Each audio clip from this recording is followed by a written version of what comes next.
মধ্যপ্রাচ্যে চলমান সংঘাতের মধ্যে বড় ধরনের দাবি করেছেন মার্কিন প্রেসিডেন্ট ডোনাল্ড ট্রাম্প।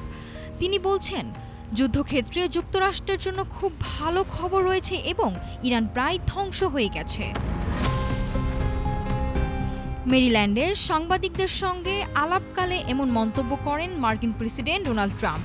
তিনি দাবি করেন, চলমান সংঘাতে ইরানের সামরিক শক্তি প্রায় পুরোপুরি ভেঙে পড়েছে।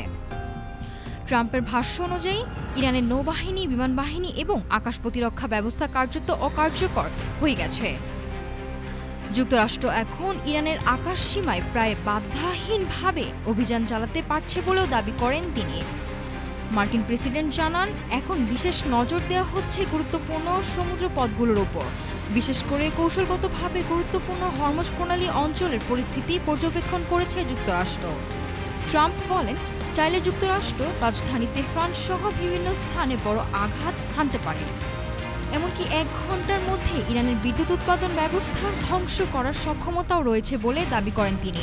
মধ্যপ্রাচ্যে চলমান সংঘাত নিয়ে আন্তর্জাতিক অঙ্গনে উদ্বেগ বাড়ছে। পরিস্থিতি কোন দিকে মোড় নেয় এখন সেটাই দেখার বিষয়। নাফিসা সামিয়া, ঢাকা টুডে।